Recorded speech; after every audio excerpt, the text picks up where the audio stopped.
میں آپ کے ساتھ جاتے جاتے اس پوائنٹ سے آگے بڑھنے سے پہلے یہ شعر کرتا چلوں، محدثین کی زندگی ایسی تھیں. امام حیوہ ابن شرعی رحمہ اللہ رحمتا واسعہ وقت کے محدث تھے، عالم ربانی تھے، درس حدیث دیتے تھے. جیسے آپ لوگ اس بندہ فقیر کے سامنے سینکڑوں کی تعداد میں تشریف فرما ہیں، ان کے شاگرد ہزاروں میں بیٹھے ہوتے. ان کی ماں آتی، سخت لہجے کے ساتھ کہتی، ہیوا مرغیاں ویسے چھوڑ کے آ گئے ہو، اٹھو یہاں سے اور آؤ مرغیوں کو آ کے دانے ڈالو. امام ہیوا بن شریح اپنی نگاہوں کو جھکاتے، شاگردوں سے کہتے، ماں جی کا حکم آ گیا، آپ بیٹھیے.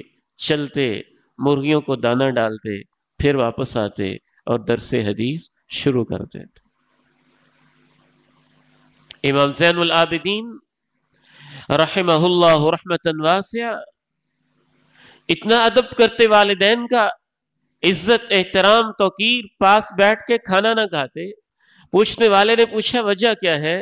کہتے مجھے ڈر اور کھٹکا سا رہتا ہے کہ میں ساتھ بیٹھ کے کھانا کھاؤں، کوئی ایسا نوالا، کوئی ایسی بوٹی، کوئی ایسی چیز جو ماں باپ کو پسند ہو، کہیں ان کی پسند میرے منہ میں نہ چلے جائے. اس کھٹکے کی وجہ سے مجھے ان کے پاس بیٹھ کے کھانے کی ہمت نہیں ہوتی ہے. صحابہ کرام جب دعا کرنے لگتے، امام حسمی نے مجمع الزوائد میں لکھا ہے، عبداللہ ابن مسعود سے کسی نے دعا کا کہا، دعا کرنے لگے تو پہلے یہ کہا اگر ماں باپ کا نافرمان بیٹھا ہے تو ہماری مجلس سے اٹھ جائے، اگر وہ اٹھ کے نہیں جائے گا تو ڈر لگتا ہے اس منحوس کی وجہ سے ہماری دعا قبول نہیں ہوگی.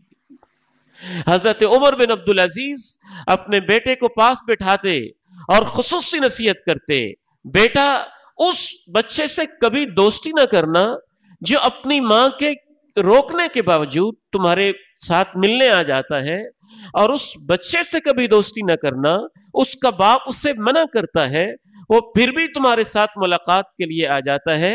کبھی یہ نہ سمجھنا کہ یہ میرا وفادار دوست ہے، ماں روکتی ہے یہ پھر بھی آ جاتا ہے، باپ سمجھاتا ہے یہ پھر بھی آ جاتا ہے. کہتے بیٹا اتنے بیوقوف کبھی نہ بننا، وہ کسی مفاد کے لیے آتا ہوگا جو اپنے ماں باپ کی نہیں مان سکا اور اس کے ساتھ وفادار نہیں ہے، تمہارا وفادار دوست کیسے ہو سکتا ہے؟